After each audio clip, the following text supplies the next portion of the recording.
ప్రభువైన యేసుక్రీస్తు నామంలో మీ అందరు బైబిల్ స్టడీకి వచ్చిన బిడ్డలందరికీ జీసస్ కాలింగ్ మినిస్ట్రీ మహిమ గల సంఘం తరఫున మీ అందరికీ నా హృదయపూర్వక ధన్యవాదాలు తెలియజేస్తున్నాను. బాగున్నారమ్మా?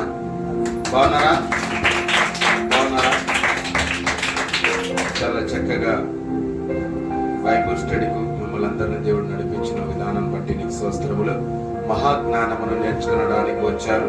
మనము లేఖనాలు పరిశీలించుకుందాం. 66 పుస్తకాలు వివరణలోనికి మనం వెళ్దాం. మనకు బైబిల్ 66 పుస్తకాలు దేవుడు మనకు ఇచ్చాడు. ఆ 66 పుస్తకాల్లో నుండి మనము పరిశుద్ధ గ్రంథంలో నుండి మనం పరిశీలించుకుందాం. అలాగే మనం చూద్దాం. చూడండి, మనకి ఎన్ని పుస్తకాలు ఉన్నాయండి? 66 పుస్తకాల గురించి ఎవరు రాశారు, ఏ కాలాల్లో రాశారు, ఏ సందర్భంలో రాశారు, ఎన్ని అధ్యాయాలు రాశారు, ఆ రాసిన వ్యక్తులు ఎవరు, ప్రధాన వ్యక్తులు ఎవరు, ముఖ్యమైన వాళ్ళు ఎవరు అనే అంశాన్ని బట్టి అలా ఈ బైబిల్ స్టడీలో మీరందరూ కూడా బైబిల్ స్టడీలో మీరు నేర్చుకోవాల్సిన విషయాలు చాలా ఉన్నాయి. సహోదరి సహోదరుడా, చాలా చక్కగా జాగ్రత్తగా చెప్పబడిన మాటలు మీరు వినాలని నేను మనస్ఫూర్తిగా కోరుకుంటున్నాను. హల్లెలూయా. చూద్దాం. చూడండి, మనము ఆది కాండము నుండి మనము కొన్ని మనము చూసుకుందాం. మొదటిది ప్రారంభించుకుందాం.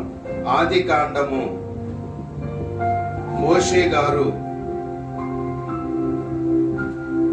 క్రీస్తు పూర్వము 1410 నుండి 1450 దాకా దాదాపు 40 సంవత్సరాలు 50 అధ్యాయాలు రాసినట్టుగా మనం లేఖనాలు చూస్తూ ఉన్నాం.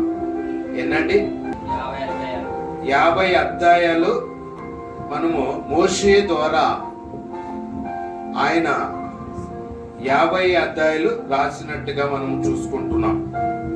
మరి క్రీస్తు పూర్వము 1410 నుండి 1450 దాకా కాలాల్లో ఆ ప్రధాన వ్యక్తులు ఎవరు, ఆ 50 అధ్యాయాలు ఎవరెవరు ఉన్నారు అనే మాటలు మనం చూసుకున్నట్టయితే, మొట్టమొదటిది మూల పురుషుడు ఆదాము, అవ్వ, అనోకు, నోహా, అబ్రహాము, సారా, ఇషాకు, రిబ్కా, యాకోబు, యోసేపు. ఈ టోటల్ ఎంతమంది అంటే 10 మందిగా ఆ అధ్యాయంలో మనకు కనిపిస్తూ ఉన్నారు. అంటే మొట్టమొదటి వ్యక్తులు వీళ్ళని మనం చెప్పుకోవచ్చు. ముఖ్య అంశాల్లో చూసుకున్నట్టయితే ఆ ప్రారంభాలు ప్రారంభాలు మొదటిది అని కూడా మనము చెప్పుకోవచ్చు. అలాగే చూద్దాం. చూడండి, నిర్గమకాండముకి రండి. అక్కడ కూడా మోషే గారు మనకు కనిపిస్తూ ఉన్నాడు. క్రీస్తు పూర్వము 1405 నుండి 1450 దాకా ఎన్ని అధ్యాయాలు రాసినట్టుగా మనం చూస్తున్నామండి. ఎన్ని సంవత్సరాలు పట్టింది? 40 అధ్యాయాలు రాయడానికి 45 సంవత్సరాల కాలం పట్టింది. ఎన్ని సంవత్సరాలు? 45 సంవత్సరాలు. ఎన్ని అధ్యాయాలు? 40 అధ్యాయాలు రాయడానికి. ఆ 40 అధ్యాయాల్లో ఆనాటికి ప్రధాన వ్యక్తులు ఎవరున్నారంటే మోషే, అహరోను, ఫరో, యెహోషువ, ఫరో కుమార్తె. వీళ్ళు ఎంతమంది అంటే టోటల్ గా 6 మందిగా మనకు కనిపిస్తూ ఉన్నారు. అక్కడ మనం చూసుకుంటే ముఖ్య అంశాల్లోకి మనం వెళ్ళినట్లయితే దాంట్లో ఆ 40 అధ్యాయాల్లో ఏమి రాయబడి ఉన్నాయంటే విమోచన. ఏం రాయబడి ఉందంటమ్మా 40 అధ్యాయాల్లో? విమోచన గురించి, ఇశ్రాయేలుల గురించి, ఐగుప్తుల నుండి విడుదల పొందడం. ఐగుప్తు నుండి విడుదల పొందడము ఆ 40 అధ్యాయుల మోషే దాని గురించి రాయబడి ఉందని మీకు తెలియజేస్తూ ఉన్నాను. ఒకసారి మనం అలాగే చూసుకున్నట్టయితే మరి లేవీ కాండానికి వద్దామండి. లేవీ కాండము అక్కడ కూడా ఎవరు రాశారు అంటే అక్కడ కూడా మోషే గారు కనిపిస్తూ ఉన్నారు మనకు. క్రీస్తు పూర్వము 1405 నుండి 1450 దాకా ఎన్ని అధ్యాయాలు మోషే గారు రాశారంటే 27 అధ్యాయాల దాకా. మనం టోటల్ గా 45 సంవత్సరాల కాలం పట్టింది 27 అధ్యాయాలు రాయడానికి. ఎవరు రాశారు అక్కడ? మోషే రాశాడు.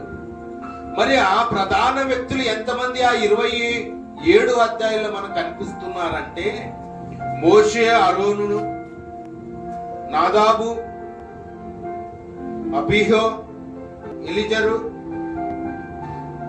ఇతామార్. ఇక్కడ టోటల్ చూసినట్లయితే 6 మంది వ్యక్తులు మనకు కనిపిస్తూ ఉన్నారు. అక్కడ ఆ గ్రంథం 27 అధ్యాయాలు మనం చూసుకున్నాము. దాంట్లో ఏమి వివరణలు ఇస్తూ ఉన్నారు, ముఖ్య అంశాలు ఏమంటే దాంట్లో ఏముందంటే పరిశుద్ధత ఉంది. ఏముందట? ఆ 27 అధ్యాయాలు ఏం రాయబడి ఉందంట? పరిశుద్ధత గురించి రాయబడి ఉంది. బలులు మరియు అర్పణల గురించి రాయబడి ఉంది. నియముల గురించి రాయబడి ఉన్నది. ఏం గురించి అండి? పరిశుద్ధత గురించి రాయబడి ఉంది. మరొకసారి చెప్తున్నాను, బలులు మరియు అర్పణల గురించి రాయబడి ఉంది. మరి నియములు, నిబంధనలు అంటామే, నియములు, క్రమాలు, క్రమశిక్షణ, దాని గురించి ఆ 27 అధ్యాయాల్లో మనకు కనిపిస్తూ ఉందండి. అలాగే చూసుకుంటే సంఖ్యాకాండానికి వచ్చినప్పటికీ, సంఖ్యాకాండానికి రండి. అక్కడ కూడా ఎవరు కనిపిస్తున్నారంటే మోషే గారు. అక్కడ కూడా మోషే గారు కనిపిస్తూ ఉన్నారు, పరిశుద్ధాత్మ ప్రేరేపణగలిగి. ఆయన క్రీస్తు పూర్వము 1405 నుండి 1450 దాకా దాదాపు 45 సంవత్సరముల కాలము 36 అధ్యాయాలు రాయడానికి కాలం పట్టింది. ఇలాల్లో ప్రధాన వ్యక్తులు ఎంతమంది ఉన్నారని మనం చూసుకుంటే మోషే, అరోను, మిర్గము, బిలాము, యెహోషువ, కాలేబు, కోరాహు. ఈ టోటల్ గా ఎంతమంది అంటే 8 మంది ఆ అధ్యాయాల్లో మనకు కనిపిస్తూ ఉన్నారు. ఎక్కడ? సంఖ్యాకాండంలో కనిపిస్తారు. ఆ 36 అధ్యాయాలు ఏమి రాయబడి ఉంది అంటే ముఖ్య అంశాల్లోకి మనం వెళ్ళినట్లయితే ఆ అరణ్య ప్రయాణాల గురించి రాయబడి ఉంది. ప్రయాణాల గురించి ఎన్ని అధ్యాయాలు రాసి ఉన్నారు దీని గురించి అంటే 36 అధ్యాయాలు మనకు కనిపిస్తూ ఉన్నాయి. అక్కడే మరలా మనం చూసుకున్నట్టయితే ద్వితీయోపదేశ ఖండానికి రండి.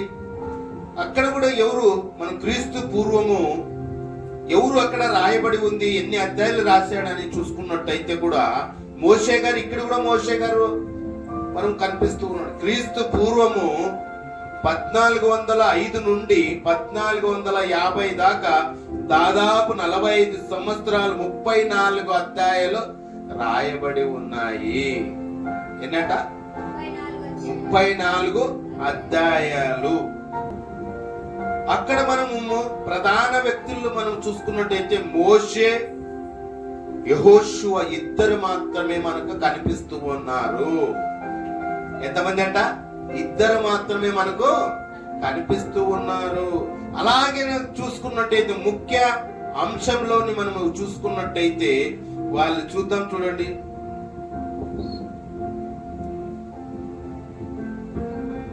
అక్కడ మనకు చరిత్ర ఒకటి కనిపిస్తుంది. చరిత్రను జ్ఞాపకము చేసింది, దాని గురించి రాయబడి ఉంది అన్నమాట. మరి అలాగే చూసుకున్నట్టయితే యెహోషువ చూసుకున్నట్టయితే యెహోషువ ఎన్ని అధ్యాయాలు అంటే ఎక్కడ రాసిందంటే క్రీస్తు పూర్వము 14వ శతాబ్దములో ఏంటంట? 14వ శతాబ్దములో మనకు యెహోషువ రాసిన అధ్యాయాలు ఏంటంటే 24 అధ్యాయాలు రాసినట్టుగా మనం లేఖనాలు చూసుకోవాలి. అక్కడ ఎవరున్నారు? అక్కడ ప్రధాన వ్యక్తుల్లో మనం లైన్ చూసుకుంటే యెహోషువ, రహోబు, అలాగే కనాను, ఎలిజర్. అలా ముఖ్యాంశాల్లోకి మనం చూసుకున్నట్టే కానాన స్వధీనం, దాని గురించి మనకు యెహోషువ ద్వారా మనం తెలుసుకుంటూ ఉన్నాం. అక్కడ న్యాయాధిపతులకి రండి, న్యాయాధిపతులు సామ్యులు ఎన్ని అధ్యాయులు మనకు రాసినట్టుగా మనం చూస్తూ ఉన్నాం. అక్కడ క్రీస్తు పూర్వము 1050 సంవత్సరములు 21 అధ్యాయాలు సామ్యుల ద్వారా మనకు రాసినట్టుగా కనిపిస్తూ ఉంది.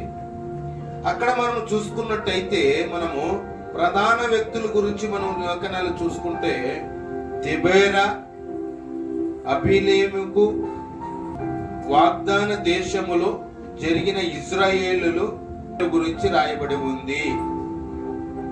ఏమంట?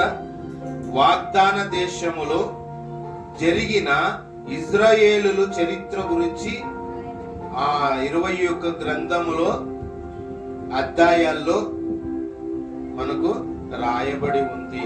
ఎవరు రాశారు అక్కడ? సామ్యుయేలు రాశాడు. ఎన్నైనాయి? 7 అధ్యాయాల గురించి మనము ఈరోజు విన్నాం. ఎన్ని అధ్యాయాలమ్మా? 7 అధ్యాయాల గురించి మనము బైబిల్లో మనం లేఖనాలు చూసుకున్న ఈ బైబిల్ స్టడీలో చాలా చక్కటి మాటలు మనము విని ఉన్నాము. ఈ ముఖ్యంగా ఈ 66 పుస్తకాల్లో వివరణలో మనము చాలా చక్కగా విన్నాము.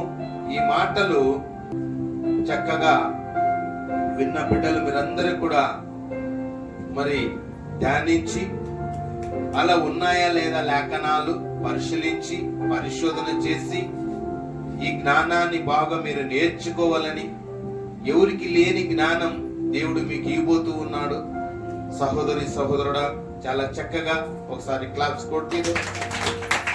హల్లెలూయా, దేవునికి మహిమ కలుగును గాక.